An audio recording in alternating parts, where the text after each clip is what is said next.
Bismillahirrahmanirrahim.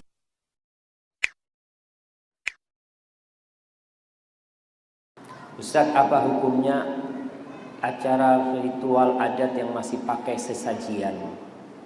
Subhanallah jamaah, bagi orang Islam. Dan gimana kalau seorang muslim yang masih jampi-jampi berobat sama dukun ya? Ya kalau kita bicara sesajian, semua agama itu memiliki sesajen. Semua agama. Apa kata Allah Subhanahu wa taala? Likullin ja'alna minkum syir'atan wa minhaja.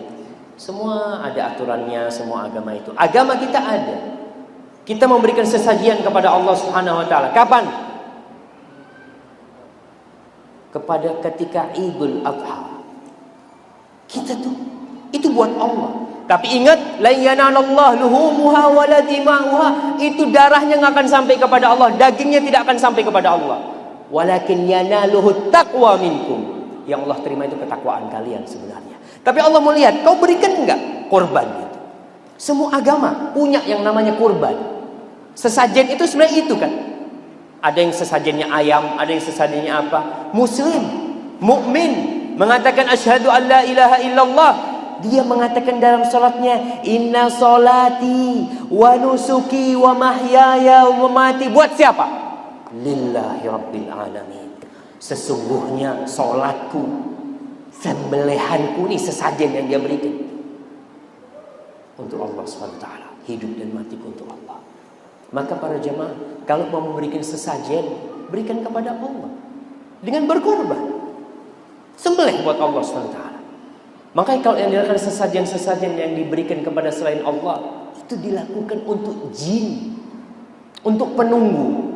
Kita berarti kalau kita memberikan sesajen, kita meyakini ada penunggu. Umpamanya sesajen yang di laut, atau sesajen yang di perempatan jalan biasanya. Nggak tahu di sini di Jawa itu biasanya di perempatan jalan, kalau sering tabrakan, itu besoknya kita melihat yang namanya jenang putih, jenang abang. Bubur putih, bubur merah. Udah ada. Masya Allah, udah mau masuk waktu sholat kita nih jamaah. Jadi kalau dikatakan tadi sesajen, berikan kepada Allah SWT. Engkau mengatakan inna salati wa nusuki, berikan kepada Allah. Maka di surat Al-Kautsar, inna a'tainakal kautsar fasalli li rabbika wanhar. Salatlah dan sembelihlah buat Allah SWT. Untuk selain Allah enggak.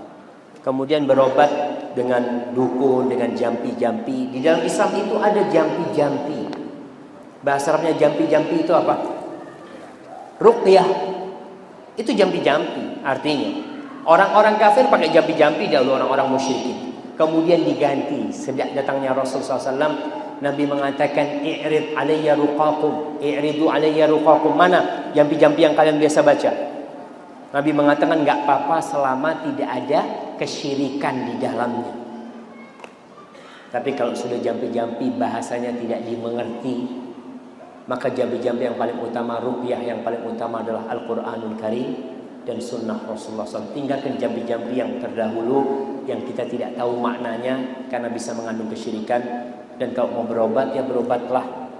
Kalau ada ustadz yang bisa meruqyah, mungkin membacakan Al-Quran, itu disyariatkan karena memang Quran diturunkan sebagai syifa, sebagai obat dan penyembuh. Hadza wallahu a'lam bishawab. Itu yang bisa kita kaji pada